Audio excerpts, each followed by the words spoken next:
Додека останатите држави во светот успеа со претходното искуство без проблеми да се снајдат во онлайн образованието, кое се наметна со пандемијата со COVID-19, нашата држава се уште како да тапка во место.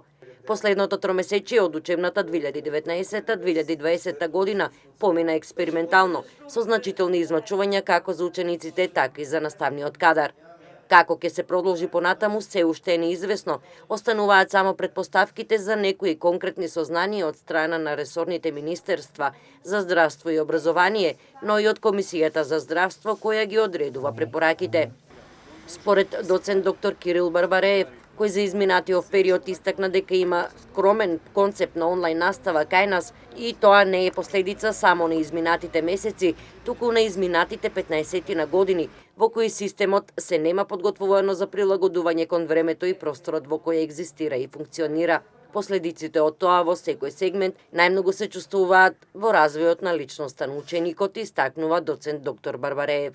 Станува збор за различни категории на ученици. Едни се состојбите што ќе се случува со раната училишна возраст, други се последиците во основното и средното образование. Значи станува збор за, како да каже човек, за многу сериозни прашања, за многу сериозни предизвици пред кои што ќе се соочуваме како воспитно образовен систем и на кои што во периодот кој што следи треба да се постават стратегиите, во кои концепти, со која динамика ние ќе ги менуваме овие застарени, за жал, образовни политики во изминатите 20 на години, анахрони да не кажам.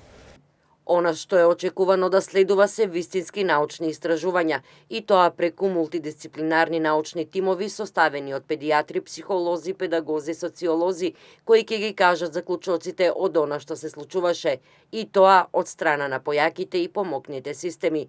Во нашата држава се очекува да бидат одговорени одредени прашања кои ги мачат и учениците, и родителите, и наставниот кадар. Нелогични прашања за кои да бидат одговорени, Комисијата за здравство дава некакви насоки, но и одговорите се нелогични.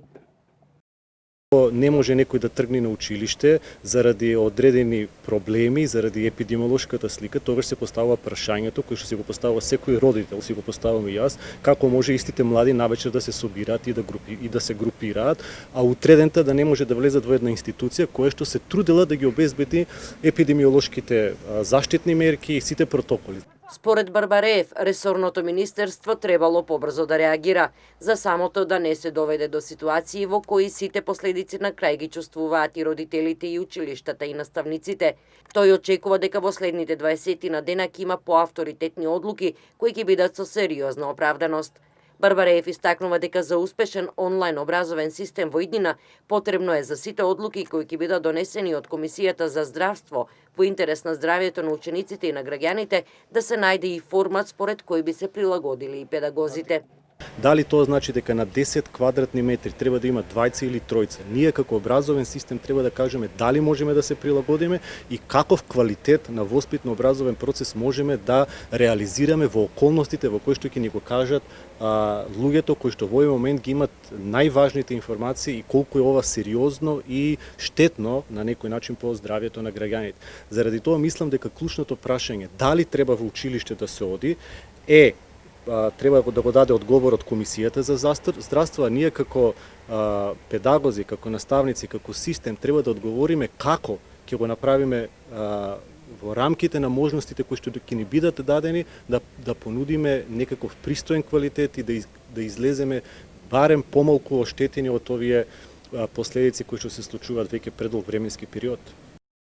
Личниот став на доцент доктор Барбареев бил дека можеби учебната година требало да започне во месец август. Сепак, потребни се многу подинамични чекори и одговори кои нема да се конфузни, одговори кои ќе бидат доследни подолг временски период.